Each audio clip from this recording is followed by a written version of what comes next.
Hi, welcome to the first episode of the Trauma Translator Live. I'm Lauren Friedman, your host, also known as the Trauma Translator.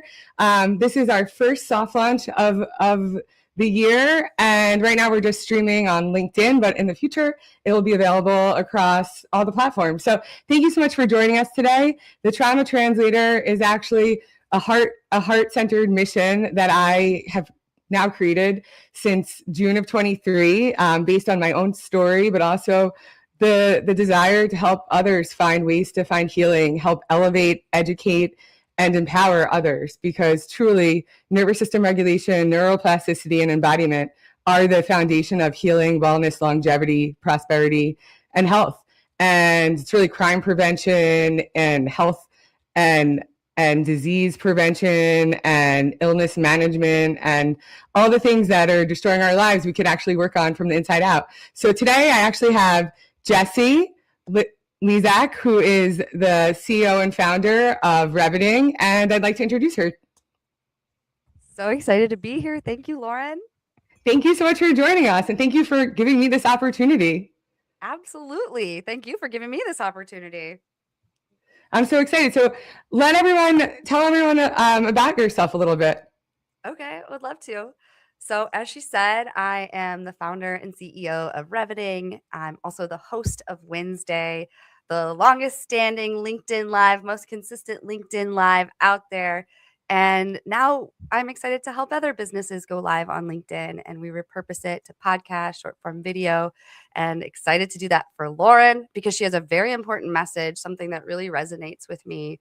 So I'm really excited to get into these topics with you, Lauren, and so excited that your show is going to be powered by Reveting. Thank you so much. No, thank you so much. And I think what you're doing is so interesting because this is the audience that needs to hear about this. This is so important. This messaging is just so relevant because the thing is when I started this journey in June of 23, this has really been a lifelong journey. And thank you so much for seeing what actually has been happening and why this message is so important for everyone to hear. It was something that I had learned when I was going through my own healing journey. Know when it's time to leave and when it's time to lead. And when you think about trauma, I'm not thinking about it in the traditional sense of trauma. I want to redefine what trauma looks like, because if you don't have an understanding of what trauma is, how do you know how to solve for it? So that's one of the things I want to also talk about is when it's time to leave, right? When you're stuck in those same cycles of dysfunction. So nervous system regulation, empowerment, embodiment are all central theses of that. So let's dive into the first topic for today. Let's do it. So it's healing through visibility and online storytelling. Yeah, that sounds great. So much to teach us there.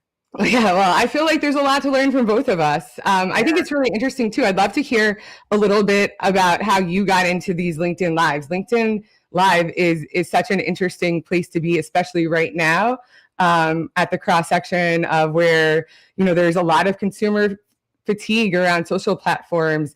Their algorithms are messing up. People aren't getting the same visibility, and everyone is losing their job. So everyone is trying to monetize their own brand in a really competitive space. So I'd love to hear a little bit about how you got into the LinkedIn Live platform and your business, and how you have been healing through visibility and online storytelling.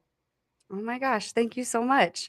So yeah, I mean, the way I got into LinkedIn Live was I was a full-time CMO at the time, and I was like, hey guys, I think we need a podcast. And I say guys because I was literally the only woman there. But it's okay. I worked in tech and data. And they were like, my language. What was that? You're speaking my language. Yes, exactly. You know this language. You know. Yeah, like. I've been the only woman on a whole team. Yep. So we have so much in common, Lauren. Yeah. Okay. So I was that marketing girl, and I was like, hey guys, I think we need a podcast. And this was, it was 2020 or so. And they're like, oh, that's going to be a lot of work and effort and a lot of money. We don't really have the marketing budget for it. And so I was really down about it for like several months. I'm like, man, we really just need a podcast. I need video. So I started just like going on Zoom and recording the CEO because, like, full disclosure, I didn't even really fully understand what the company was doing. I was like, wait, we have all this data, but what are we? So I needed to learn. So I did that by asking open-ended questions to the CEO on Zoom. and then cutting it and making all these little short form video clips. And they got a ton of activity. Not only that, I got content because I had the voice of the CEO, so I could go make his posts. So from there, I went off on my own time in the evenings, and that's where I started to dabble in Riverside at the time. And Yeah. and I was like, my homies are on LinkedIn. So if I'm going to show up and record, I'm going to go live on LinkedIn. So I did. And then I started doing that every Wednesday, would show up drinking whiskey at 9 p.m. on Wednesday, talking about sales and marketing. And, then my employer started their podcast as well. They started going live on LinkedIn. We turned it into a podcast, and it only did cost whatever the cost of StreamYard is, like $50 a month or something like that. Of course, my time as well. But so we got their show started, and 6 months later, my show was sponsored, and I'd convinced my employer to allow me to go fractional so I could focus on my podcast. And then I realized I could help other businesses do the same thing. So that's how Reveting was born. And now I get to help other businesses go live on LinkedIn. I'm getting chills as you say this, because I truly, first of all, when you talk about not knowing what the company does, that's something that most people literally can't even, their ego blocks them from even saying that, right? Right. And I spent the last 20 years in advertising and technology also. So I do understand how there's all these complex things that you're like, what are we even doing with this? It wasn't until after that I left my last company dissolved my whole team that I really fully understood what the full enterprise business did in my business unit, because all these times, all in tech and data, it's all mystified, it's all abstract, it's smoke and mirrors. They say they do one thing. So I think it's really interesting that you used something that you were trying to really get better well-informed on yourself and really make it something that everyone can really enjoy, and then in a business that could help others. And it's funny because in 2020, that's when podcasts really, really shot up. But in 2008, I was at the New York Times and we were doing podcasts then. It was audio only. And in 2017, 2018, in 2019, I worked for a company that was actually doing podcast attribution. And it's a really it's a really complex ecosystem in that space. So when you talk about those early days of podcast and going live, I totally understand that. And I think it's really an important thing for people to have these resources. That's one of the reasons why I'm so compelled to do this, because I've lost my job 6 times after M&A and divestiture. And it's just added another component to my life of instability. And that's one of the reasons why I got so sick. I was the one who was responsible for insurance, for money, and my ex and his family abdicated responsibility completely. And now I have to actually dive into my 401k because no one ever took responsibility. And there's a lot of people in this world that have been losing their jobs over and over and over. And people are committing suicide because of it. I've lost 2 former coworkers to suicide. So that's one of my missions here, is to help people find those resources like you. If I had found you in June of 23, if I had seen your podcast in 2020, I would have been your biggest fan. I would have been on those Wednesdays drinking with you, except I don't drink anymore. I only dabble in plant medicine. But I do support it, and I'll drink some coffee or some water with you. But I do really believe in the value that you're bringing, and everybody needs these resources, and it's hard to find a centralized location. So that's one of the things I'm doing, is everyone that's going to be a guest on this will also have the opportunity to do in-person workshops that I'm going to be rolling out, and have an opportunity to have further exposure across my platform and owned and operated properties, because everybody needs these resources. And it's a really competitive ecosystem, especially for people who are trying to build their lives from the ground up. So I think it's really a beautiful mission that you have. Thank you so much. I really appreciate that. And I'm with you. I don't drink anymore, but I do dabble in plant medicine as well.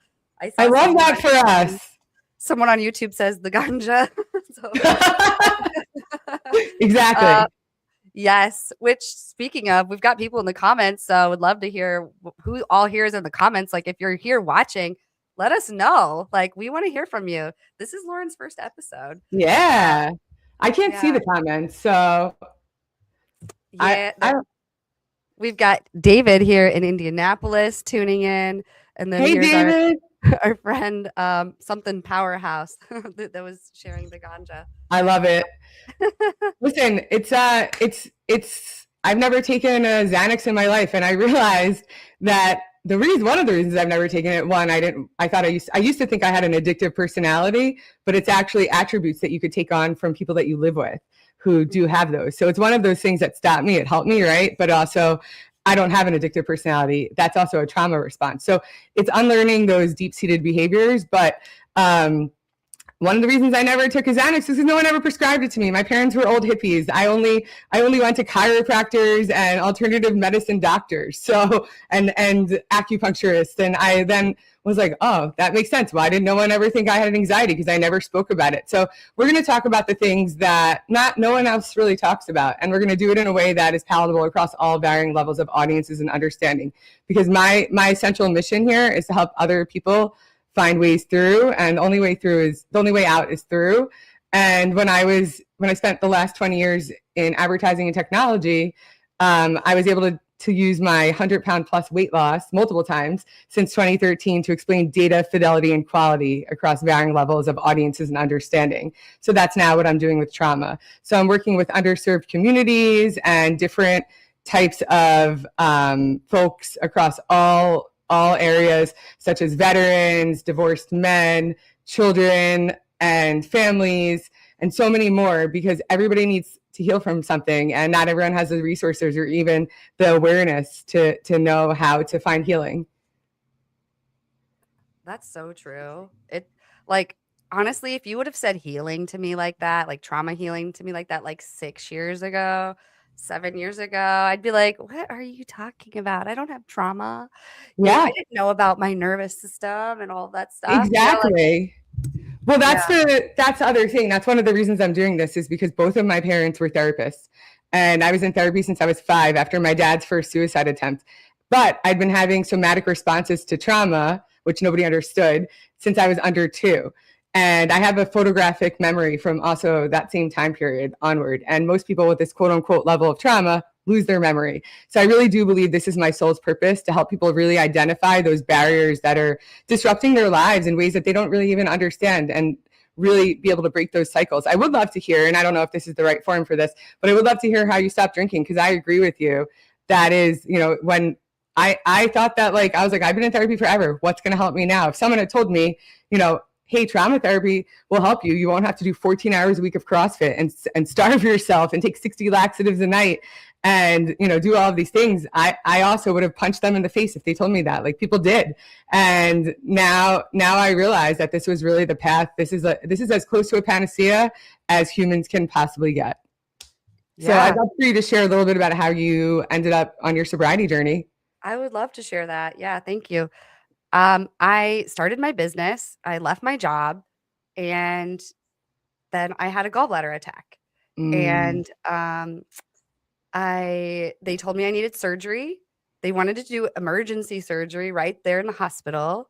And I've already had my spleen removed, and I've had a cesarean. So it wasn't going to be an easy procedure. It would likely have taken me out many weeks. And that was just not an option, because I'd literally just left my job and started a business. And you have children. And I have kids. Yes. And my husband travels. So I'm a solo parent. Yeah. Those are very real constraints. Yeah, absolutely. In addition to not wanting to get an unnecessary surgery.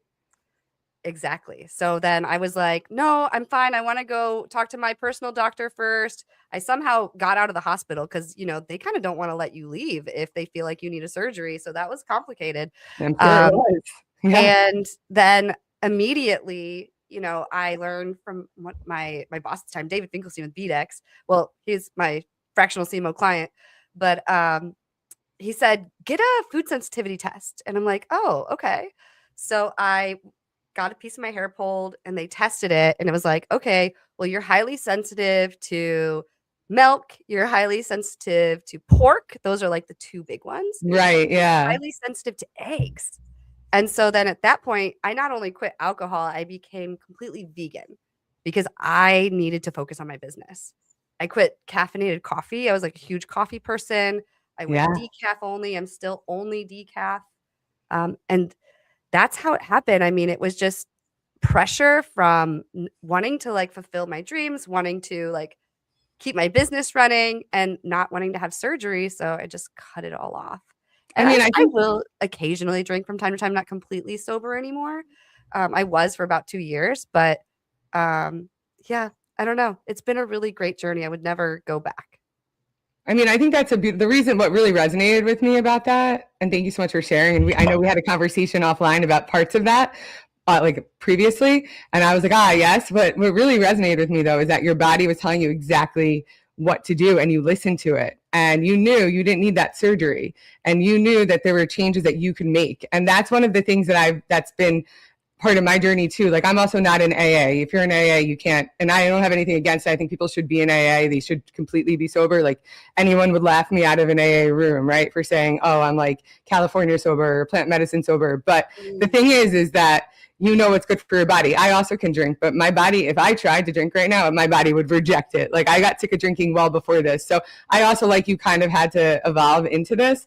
Also, I had to stop caffeine as much. Like I was spending $900 a month between my ex-husband and I on coffee. And that was before prices got this expensive, and that wasn't at Starbucks. So people don't understand that your body doesn't distinguish between physical stress and mental stress. And so it doesn't know the difference between you working out, trying to do something good for your body, and you self-sabotaging and saying really mean things to yourself in your head, or drinking 17 cups of coffee because you're exhausted. And it becomes this loop of a feedback loop of dysfunction for people. So that's one of my biggest things too. I also now drink a ton of decaf. I also still drink caffeine because that's my actual addiction. How do you don't drink any coffee at all? Like any caffeinated? Decaf. I'm decaf espresso all day. I love it. You're on mute. That's funny. I'm all about the cups too. This one says, stay close to people that feel like sunshine. And that's also part of my merch with a perp.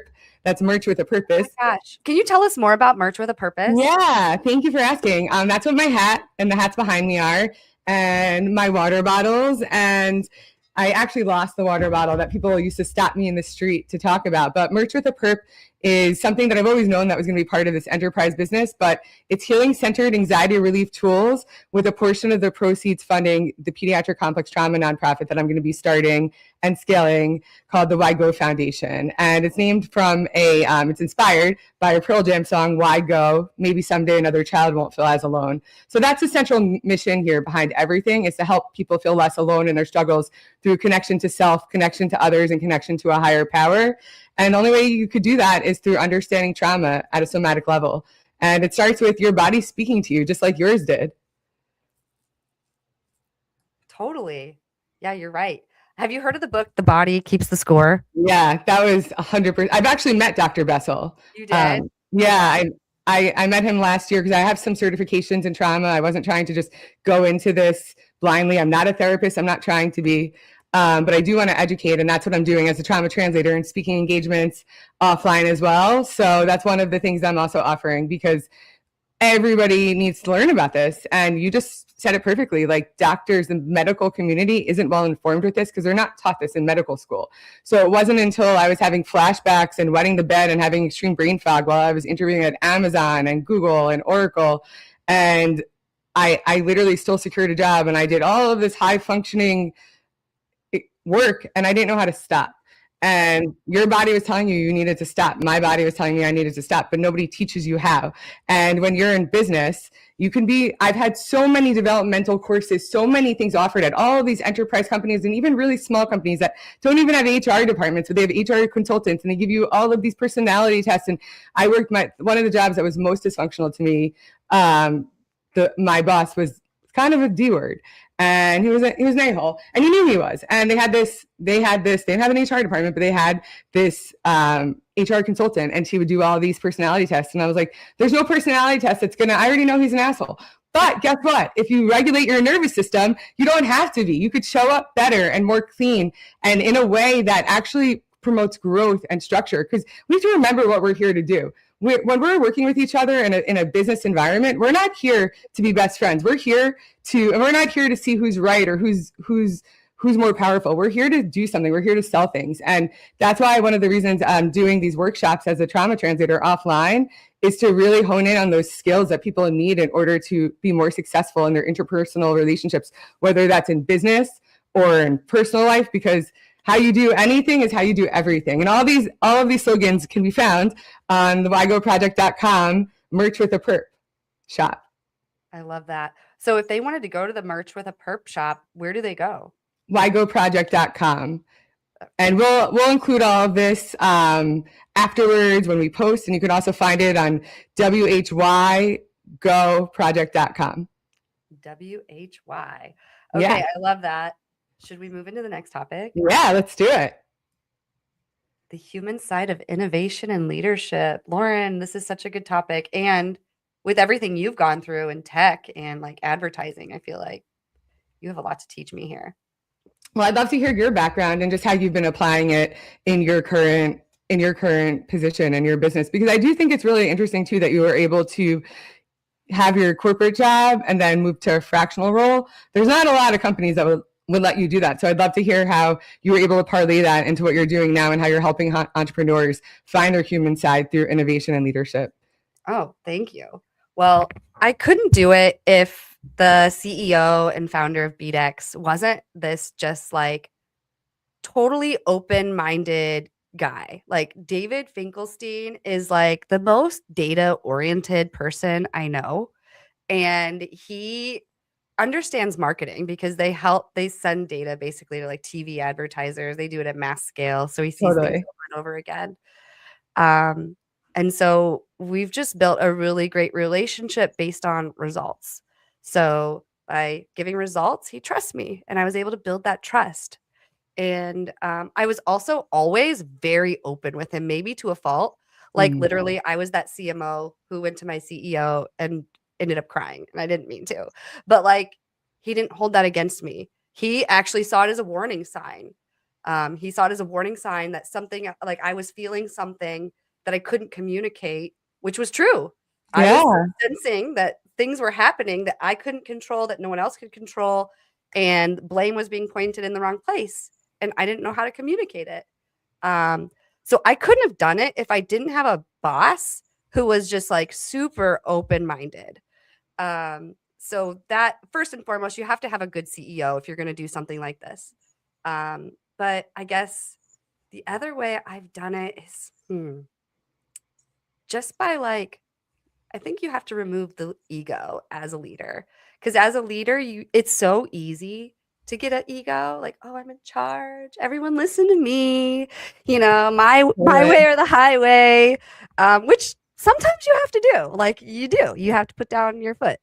But when you can lift others and celebrate others, it actually makes yourself feel better. It actually does build your ego a little, because then you're like, actually, they were able to do that. Like they know how to do those things because I taught them. And now they're doing a better job than me, actually. And I just got chills saying that because I love when that happens. Yeah. So that's, to me, the human side of innovation and leadership is just like leaning into your team, like being a good leader, like David Finkelstein. Be data oriented. Don't just come down on people because of their personality. Don't just come down on people because they're emotional.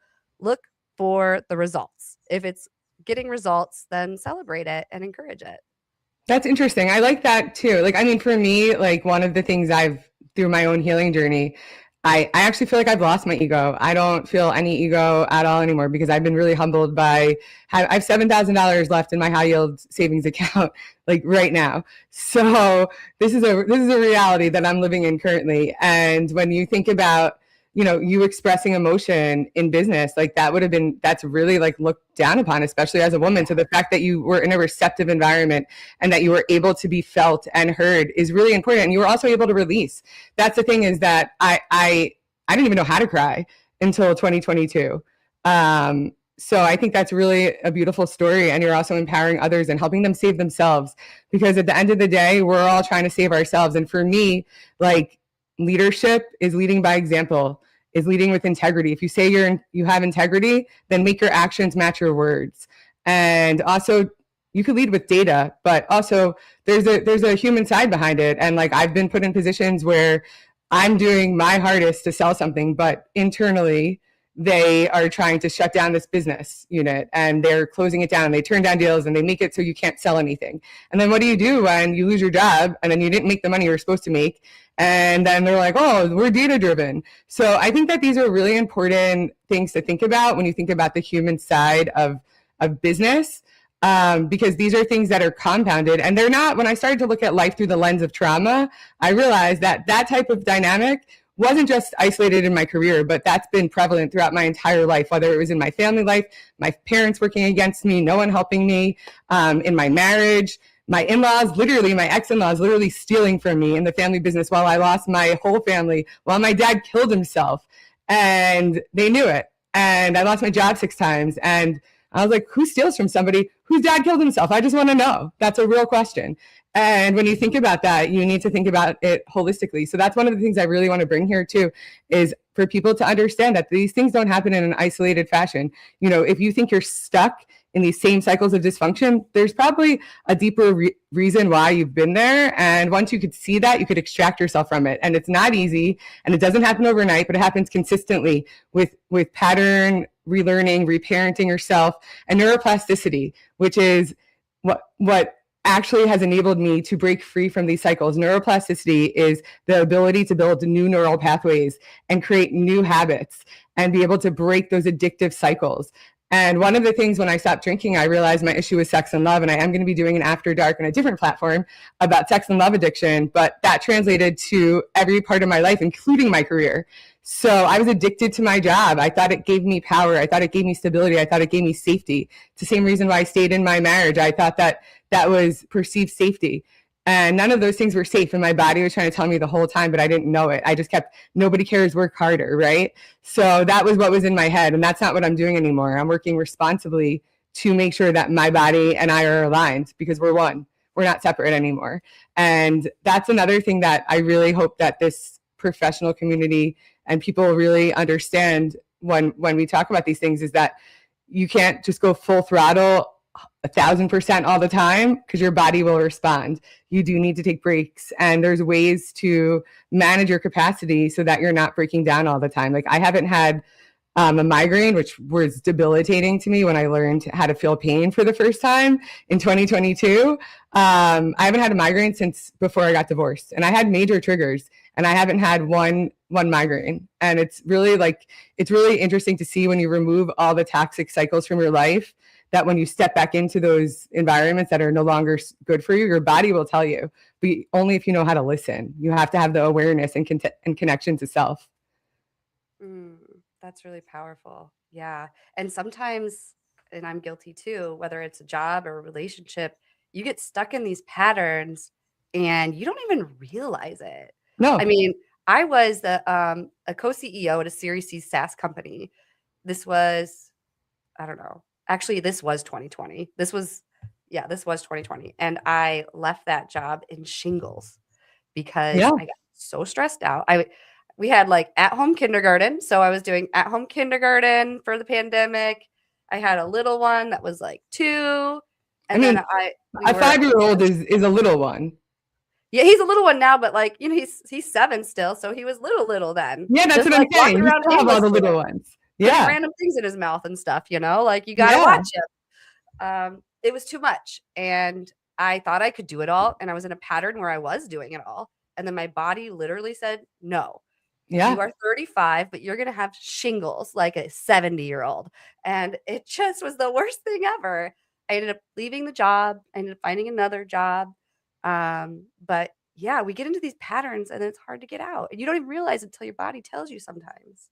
But it's beautiful that you were able to make those moves, because there's another thing, and that's the reason that you don't realize how damaging this all is because trauma is pervasive, right? So you get stuck in these cycles that feel familiar to you because you think they're safe, but trauma makes safe situations look unsafe and vice versa. So when you really start to understand how to listen to your body, you shouldn't have been getting shingles at 35 years old. I also shouldn't have had my hair fell out at 35. No. At 35. Yeah. Like, I literally was having hair loss for years. They thought I had a tumor in my adrenal glands. So the Western medicine doesn't know how to diagnose this, and humans have never been taught properly because people are really only still understanding it now. Real trauma, like outside the scope of the battlefield, trauma-informed living really hasn't happened until recently. People only started to understand what trauma was in 1980, and I was born in 1983, and that was only as it relates to the battlefield. So the rest of this entire world and the general community has no idea about this. Doctors, therapists. My parents were therapists. They had no idea. My dad had some understanding of it, like he knew that there's protection, but if you don't understand it, then you're getting misdiagnoses. And that's one of the things the Trauma Translator platform is really aimed to do, is to help people find those ways to learn how to human. Because how do you learn how to human? How do you know? I mean, that was a very extreme example, having a 5-year-old, a 2-year-old, a business, all of these things at once, and your body literally said no. But I lost and gained over 100 pounds multiple times. And I literally, I didn't know how to listen to my body. And there was not one doctor that did not say, just lose more weight. And I'm like, I don't know what more I could do. And it took me until I literally almost died. So that's one of the things I want to make sure to elevate other people's stories, because there's something that resonates with everyone. And people need to hear your story. Like, I'm sure you're not the first or last woman that's going to have to manage and juggle all these things and then is going to get sick. I just saw something, Gabor Mate actually was talking about how women who have somatic responses to trauma are, like, I forgot what the percentage was, are more likely to have ovarian cancer later on. And my maternal grandmother, died of a uterine cancer that could have been prevented.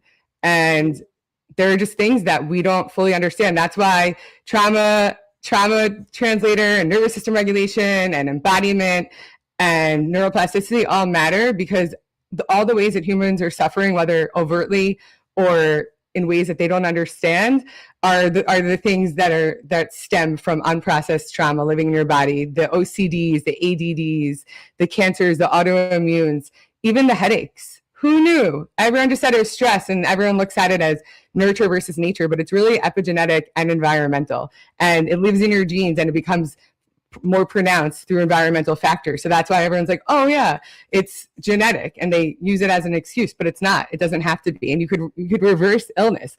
That's the coolest part. That's why I'm so excited about this, because I literally couldn't even get out of bed and I was still functioning. And my ex-husband never tried to find a job once. And I lost my job 6 times. Even to this day, he's never had a new job in 20 years. So I think people really need to understand this so they can get out quicker. Know when it's time to leave and when it's time to lead, right? And you knew that. It's time to leave and when it's time to lead. I love that. That was something that came through to me at my trauma retreat in 2022, actually. That's so good.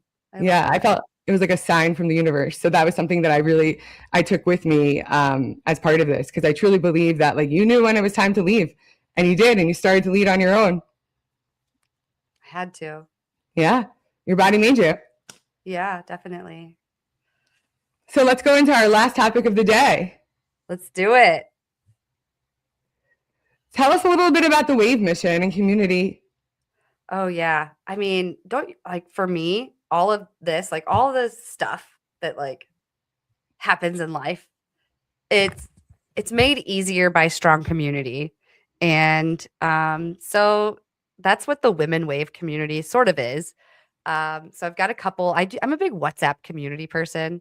So there's about, I don't know, maybe almost 200 women in a WhatsApp group, and we're all like sales and marketers, off people I've met on LinkedIn.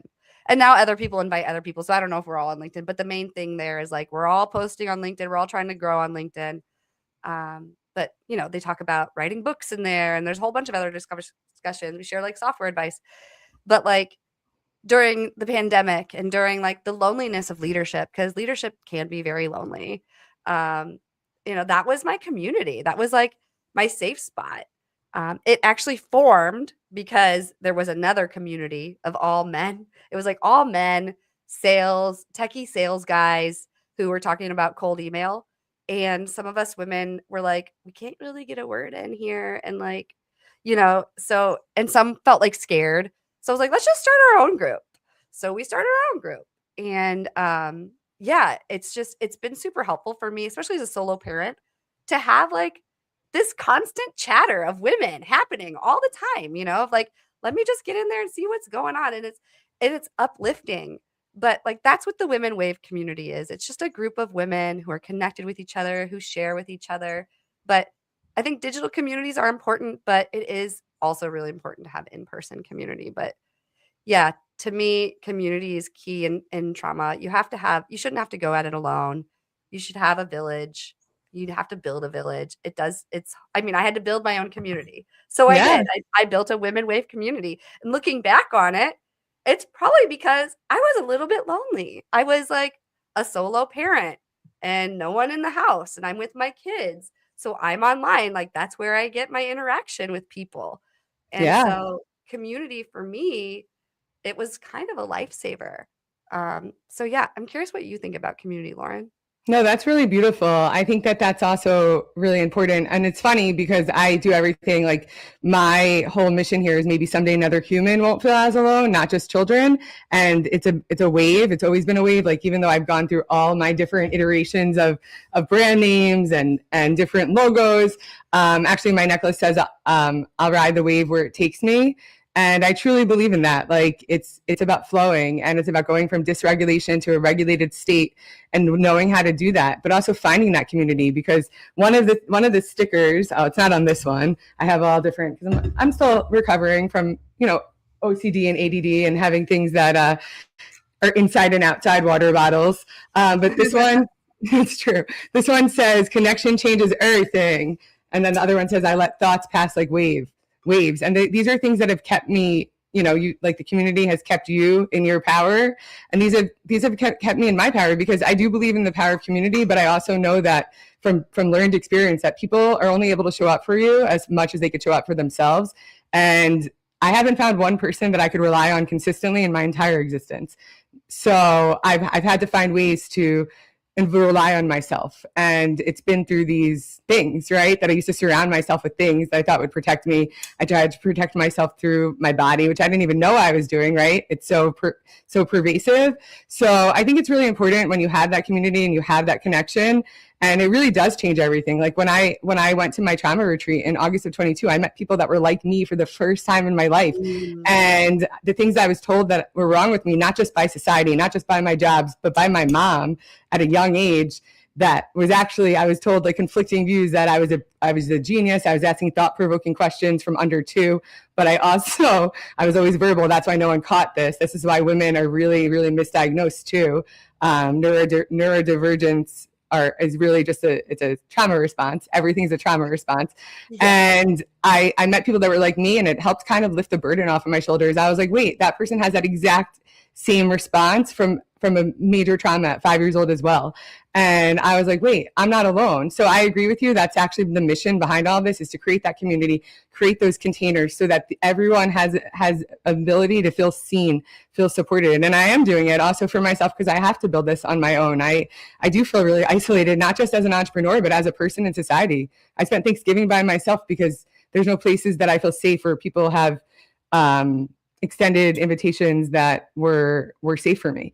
So, and I don't have the money to travel right now. So these are realities. I'm grateful for even the building I live in, like just having someone to talk to each day, because when you lose your job and you're in the middle of a divorce and you lose your whole family, what do you do to stay sane? So my story is very, I always say, like, I don't like to compare traumas. I really don't, because I probably will win most of the time. And I don't want to. My story is very extreme, but there's something that everyone can relate to. And I think it's really important that people like you and anyone else that are doing these LinkedIn Lives or have a public persona that are trying to build community and help people really share their stories more. And that's one of the reasons I want to continue to do this, so that everyone can share what their version of this looks like. And then we could literally see how everyone's different bodies are functioning and help you understand it more, so you could live a more flowing lifestyle. Wait, I think you're on mute. You're on mute. This is my mug for a reason. Wait, we should make it as part of merch we should make it. We'll do something. We'll talk about it after. Totally. Absolutely. Because I mean, I get told I'm on mute so often, it's almost becoming like a trauma response. I'm sure. Not to like kid about that. I shouldn't say that, but it actually can be. That's the thing. That's the thing. Triggers are just stimuli. And when your body gets used to something happening over and over, like my credit card started getting declined for the first time in my entire life last December.